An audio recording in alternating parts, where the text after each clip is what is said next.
la danse de Shiva.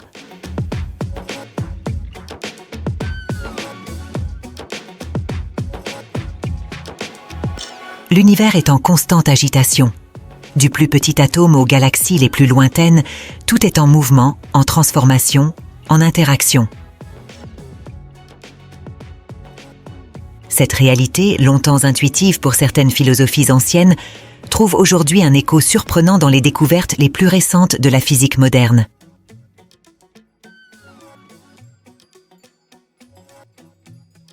Prenons un moment pour explorer notre environnement immédiat, le sable, les rochers, l'eau, l'air, tous ces éléments qui nous semblent si stables et immuables sont en réalité des assemblages complexes de molécules et d'atomes en perpétuelle vibration. À l'échelle subatomique, c'est un balai incessant de particules qui se créent et se détruisent mutuellement dans un cycle sans fin d'échange d'énergie. Cette danse microscopique ne se limite pas à notre environnement terrestre. L'atmosphère de notre planète est continuellement traversée par des rayons cosmiques, ces particules de haute énergie venues des confins de l'espace. Leur voyage à travers l'atmosphère déclenche une cascade de collisions, créant et détruisant d'autres particules dans leur sillage. C'est un spectacle d'une complexité vertigineuse qui se déroule en permanence au-dessus de nos têtes, invisible à l'œil nu, mais bien réel. Dans cette perspective, notre corps lui-même participe à cette chorégraphie cosmique. Les atomes qui nous composent sont en interaction constante avec leur environnement, échangeant de l'énergie, se transformant, participant à ce flux universel de matière et d'énergie. Cette vision dynamique de l'univers n'est pas sans rappeler un concept fondamental de la philosophie hindoue, la danse de Shiva. Dans la tradition hindoue, Shiva Nataraja, le seigneur de la danse, symbolise le cycle éternel de la création, de la préservation et de la destruction de l'univers. Sa danse cosmique représente le mouvement perpétuel de l'existence, le rythme primordial qui sous-tend toute réalité. Il est fascinant de constater à quel point cette conception ancienne de l'univers résonne avec les découvertes de la physique moderne. Les scientifiques d'aujourd'hui, armés d'accélérateurs de particules et d'équations complexes, décrivent un univers en constante fluctuation où matière et énergie sont deux faces d'une même pièce, en perpétuelle transformation. Cette convergence entre la sagesse orientale millénaire et la science occidentale contemporaine soulève des questions profondes sur notre compréhension du monde. Elle nous invite à reconsidérer les frontières traditionnelles entre science et spiritualité, entre le matériel et l'immatériel, entre l'observateur et l'observé. La spiritualité orientale, avec sa vision holistique du cosmos, offre un cadre conceptuel qui permet d'appréhender la réalité comme un tout interconnecté. Cette approche trouve un écho surprenant dans certaines interprétations de la mécanique quantique où l'acte d'observation influence le phénomène observé, brouillant les limites entre le sujet et l'objet. Cependant, l'histoire de la pensée occidentale a suivi un chemin différent. Avec l'avènement du cartésianisme et de la révolution scientifique, une vision dualiste du monde s'est progressivement imposée. Cette approche, qui sépare nettement l'esprit de la matière, le sujet de l'objet, a certes permis des avancées technologiques spectaculaires, mais a aussi engendré une fragmentation de notre compréhension du monde. Cette dualité, qui distingue le corps de l'esprit, la science de la spiritualité, l'homme de la nature, a profondément marqué notre société moderne. Elle a façonné nos systèmes éducatifs, nos structures sociales, notre rapport à l'environnement. On peut même argumenter qu'elle est à l'origine de nombreux défis auxquels nous sommes confrontés aujourd'hui. Crise écologique, inégalité sociale, mal-être psychologique. Dans ce documentaire, La naissance du dualisme ou la folie joyeuse, nous explorerons comment cette transition s'est opérée. Nous examinerons le passage d'une philosophie holistique, ancrée dans l'Antiquité et symbolisée par la danse de Shiva, à une vision cartésienne du monde qui a profondément influencé la pensée occidentale. Nous verrons comment ce changement de paradigme a façonné notre société avec ses avancées remarquables, mais aussi ses zones d'ombre. Nous nous interrogerons sur les conséquences de cette dualité sur notre rapport au monde, à nous-mêmes et aux autres. Mais surtout, nous explorerons les ponts qui se dessinent aujourd'hui entre ces différentes visions du monde. Car si la physique moderne nous ramène, par un détour inattendu, à une compréhension plus unifiée de la réalité, peut-être nous offre-t-elle aussi des clés pour relever les défis de notre temps.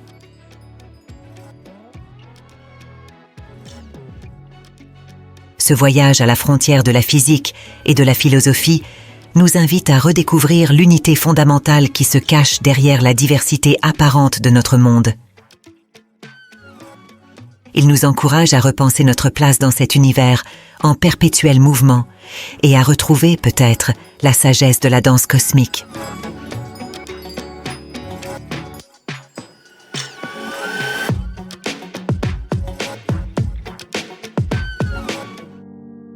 Du mystique au mécanique.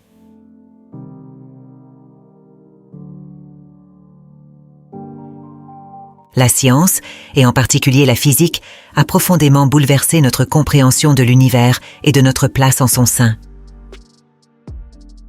Les découvertes dans le domaine subatomique ont radicalement transformé notre conception de la matière, de l'espace, du temps et même des relations de cause à effet. Ces changements fondamentaux dans notre compréhension du monde physique ont des répercussions profondes sur notre culture et notre philosophie. Curieusement, les concepts de la physique moderne trouvent souvent des échos surprenants dans les philosophies religieuses de l'Orient. Ces parallèles ne se limitent pas aux traditions hindoues, bouddhistes ou taoïstes, mais se retrouvent dans de nombreuses traditions mystiques à travers le monde et l'histoire.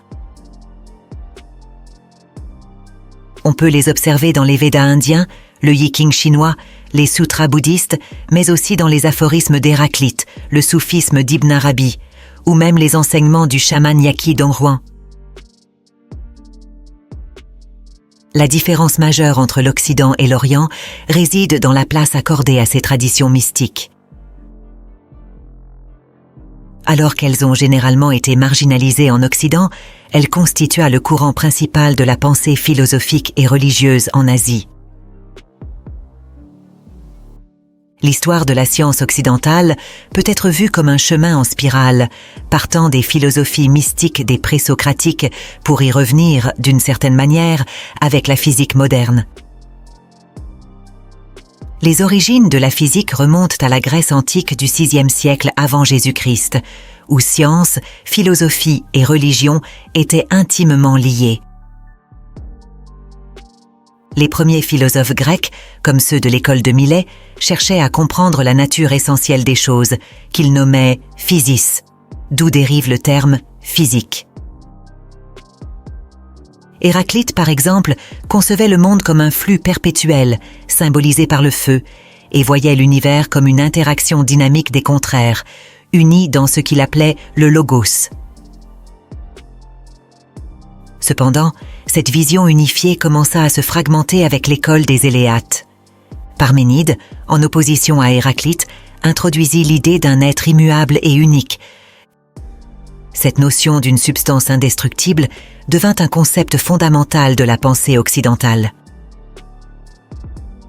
Les philosophes grecs ultérieurs, comme Leucippe et Démocrite, tentèrent de réconcilier ces visions opposées en introduisant le concept d'atome, la plus petite unité indivisible de matière. Cette théorie atomiste traça une ligne de démarcation nette entre l'esprit et la matière, posant les bases du dualisme qui allait caractériser la pensée occidentale.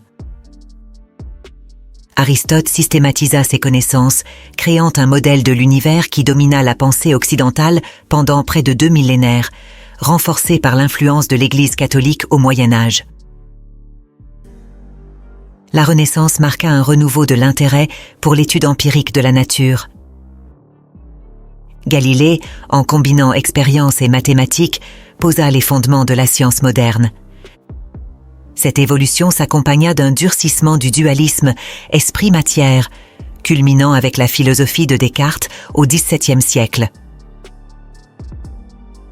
Le dualisme cartésien, séparant radicalement l'esprit, res cogitant, de la matière, res extensa, permit aux scientifiques de considérer le monde matériel comme une machine, une vision mécaniste perfectionnée par Newton et qui domina la physique classique jusqu'à la fin du XIXe siècle. Cette vision mécaniste du monde s'accompagnait souvent d'une conception d'un Dieu transcendant, imposant ses lois divines à l'univers. Les lois de la nature étaient ainsi vues comme les lois de Dieu, immuables et éternelles. L'influence de Descartes ne se limita pas à la physique. Son fameux cogito ergo sum, je pense donc je suis, conduisit l'homme occidental à s'identifier à sa seule conscience, créant une séparation illusoire entre l'esprit et le corps. Cette fragmentation intérieure se refléta dans notre perception du monde extérieur, vu comme un assemblage d'objets et d'événements séparés. Cette vision fragmentée s'étendit à la société, divisée en nations, races, religions et groupes politiques distincts. La croyance en la séparation réelle de ces fragments, en nous-mêmes, dans notre environnement et notre société, peut être considérée comme la source des crises sociales, écologiques et culturelles actuelles. Elle nous a éloignés de la nature et de nos semblables, conduisant à des inégalités dans la distribution des ressources, à des désordres économiques et politiques, à la montée de la violence et à la dégradation de notre environnement.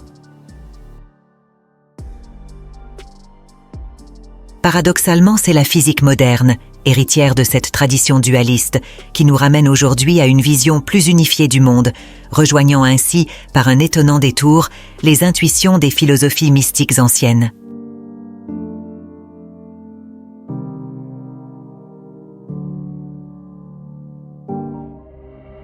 L'Odyssée de la pensée occidentale.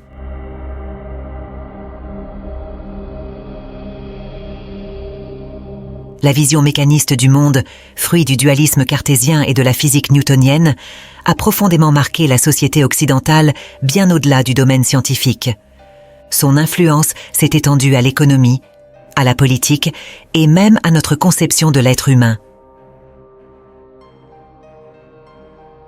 L'économie classique, par exemple, s'est construite sur le modèle d'un homo economicus, rationnel et égoïste, agissant dans un marché supposé s'autoréguler comme une machine bien huilée. Cette vision réductrice de l'être humain et des interactions sociales a longtemps occulté l'importance des émotions, de l'irrationalité et de la coopération dans les comportements économiques. Dans le domaine politique, la conception mécaniste a conduit à des modèles de gouvernance centralisés et hiérarchiques, calqués sur le fonctionnement d'une machine.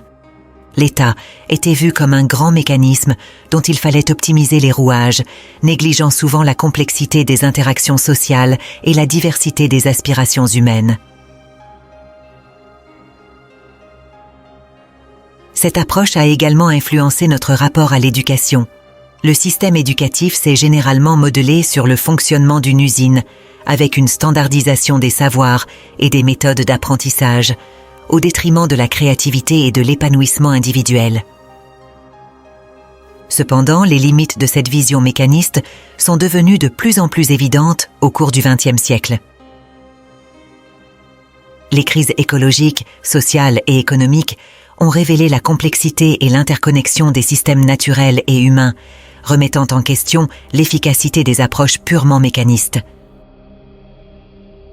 La théorie du chaos, développée dans les années 1960, a apporté un nouvel éclairage sur la complexité du monde.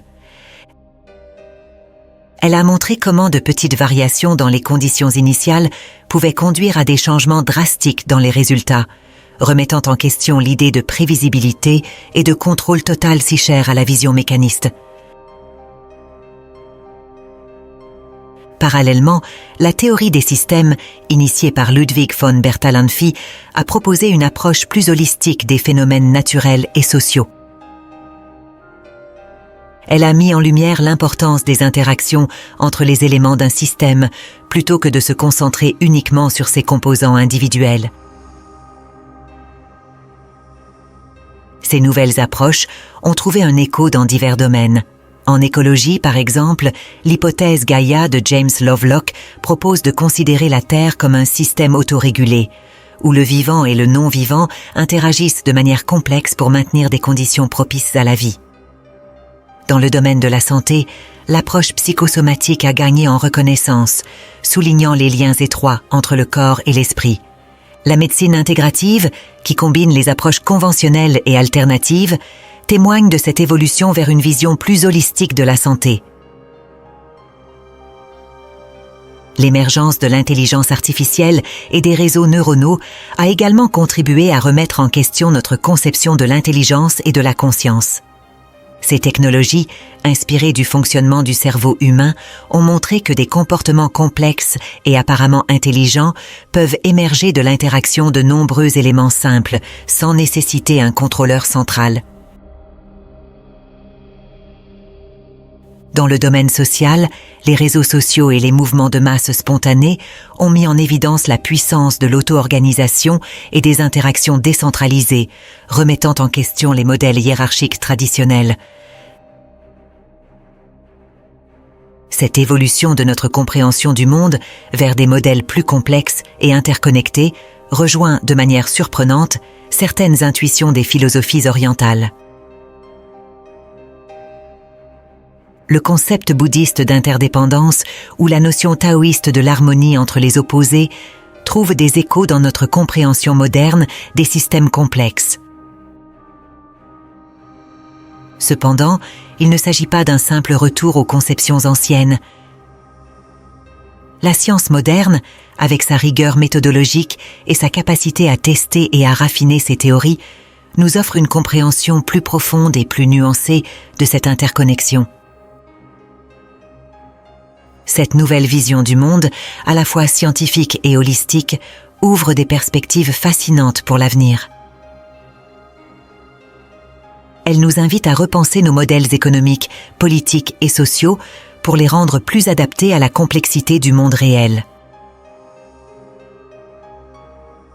Elle nous encourage à développer une approche plus intégrée de l'éducation, de la santé et de notre relation à l'environnement. Mais surtout, elle nous rappelle que nous sommes une partie intégrante d'un vaste réseau d'interactions, que nos actions ont des répercussions bien au-delà de ce que nous pouvons percevoir immédiatement. Cette prise de conscience pourrait être le fondement d'une nouvelle éthique, plus respectueuse de la complexité et de la diversité du vivant. Ainsi, l'Odyssée de la pensée occidentale, dans son va-et-vient entre unité et dualité, nous conduit aujourd'hui à une synthèse prometteuse. Une synthèse qui combine la rigueur de la méthode scientifique avec une vision plus large et plus inclusive du monde, ouvrant la voie à de nouvelles façons de penser, d'agir et d'être en harmonie avec la complexité de notre univers.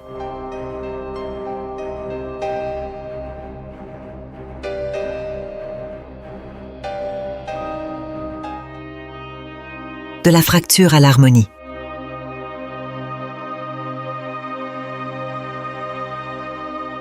Il était une fois dans les méandres de la pensée occidentale une idée qui allait changer le cours de l'histoire, le dualisme cartésien. Telle une lame à double tranchant, cette vision du monde, séparant nettement l'esprit de la matière, a façonné notre civilisation de manière profonde et inattendue. D'un côté, elle a ouvert la voie à des avancées technologiques vertigineuses. Les machines se sont multipliées, les découvertes scientifiques ont fleuri, et la physique classique a pris son envol, portée par les ailes de cette nouvelle perspective. Le monde soudain sembla à portée de main, prêt à être disséqué, analysé, compris dans ses moindres rouages. Mais de l'autre côté, cette même vision a creusé un fossé. Un fossé entre l'homme et la nature, entre l'esprit et le corps, entre le sacré et le profane. Notre monde, autrefois un tout vibrant de vie, s'est retrouvé fragmenté, morcelé en une myriade de pièces détachées. La nature est devenue une ressource à exploiter, le corps une machine à réparer, l'esprit un mystère à part. Pendant des siècles, cette danse de la séparation a rythmé le pas de notre civilisation. Mais voilà qu'au cœur du XXe siècle, une mélodie inattendue s'est fait entendre. La science, cette même science née du dualisme, a commencé à fredonner un air étrangement familier, un air qui parlait d'unité et d'interconnexion, de totalité. La physique quantique a levé le voile sur un monde subatomique où tout est lié, où l'observateur et l'observé ne font qu'un. L'écologie nous a montré que chaque être vivant est intimement connecté à son environnement, dans une danse d'interdépendance complexe. La théorie des systèmes a révélé que le tout est toujours plus que la somme de ses parties.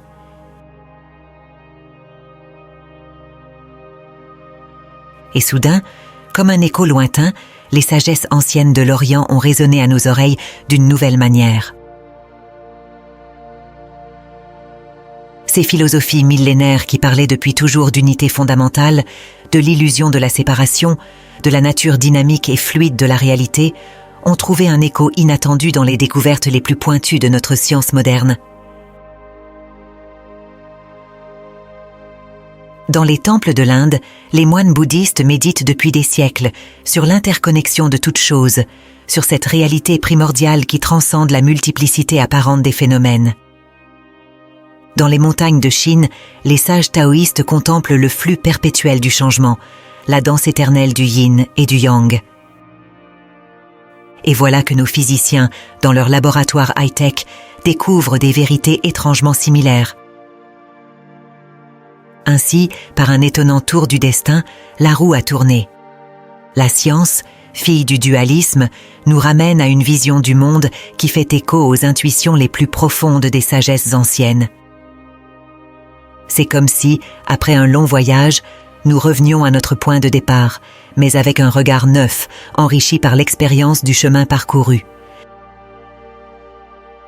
Cette nouvelle danse qui s'esquisse entre science et sagesse ouvre des horizons vertigineux.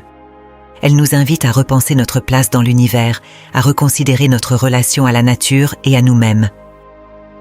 Elle nous chuchote la possibilité d'une nouvelle synthèse, d'une vision du monde qui allierait la rigueur de la méthode scientifique à la profondeur des savoirs spirituels.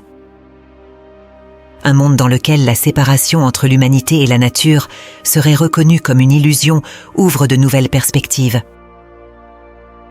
Dans ce contexte, notre interconnexion fondamentale avec tous les êtres pourrait devenir le fondement de notre éthique. La science et la spiritualité, autrefois perçues comme antagonistes, pourraient devenir des alliés dans notre quête de compréhension. Cette nouvelle approche nécessite un changement profond de perspective. Elle requiert une ouverture d'esprit, une volonté de remettre en question nos certitudes les plus ancrées et le courage d'explorer de nouvelles façons de penser et d'être. Ce processus, bien que difficile, représente peut-être l'essence même de l'évolution de la pensée humaine. Face aux défis sans précédent de notre civilisation, cette convergence entre science et sagesse pourrait offrir des solutions inédites. Elle pourrait nous conduire vers un futur dans lequel nous ne nous considérerions plus comme les maîtres et possesseurs de la nature, mais comme des participants conscients dans le vaste réseau de l'existence. Cette nouvelle compréhension marque à la fois une fin et un commencement. Elle clôt une ère de séparation et de fragmentation, tout en ouvrant la voie à une nouvelle phase de notre histoire intellectuelle et spirituelle. Dans ce nouveau paradigme, chacun a l'opportunité de contribuer à l'élaboration d'une compréhension plus riche et plus nuancée de notre réalité. La question qui se pose maintenant est: comment chacun d'entre nous choisira-t-il de participer à cette évolution de la pensée?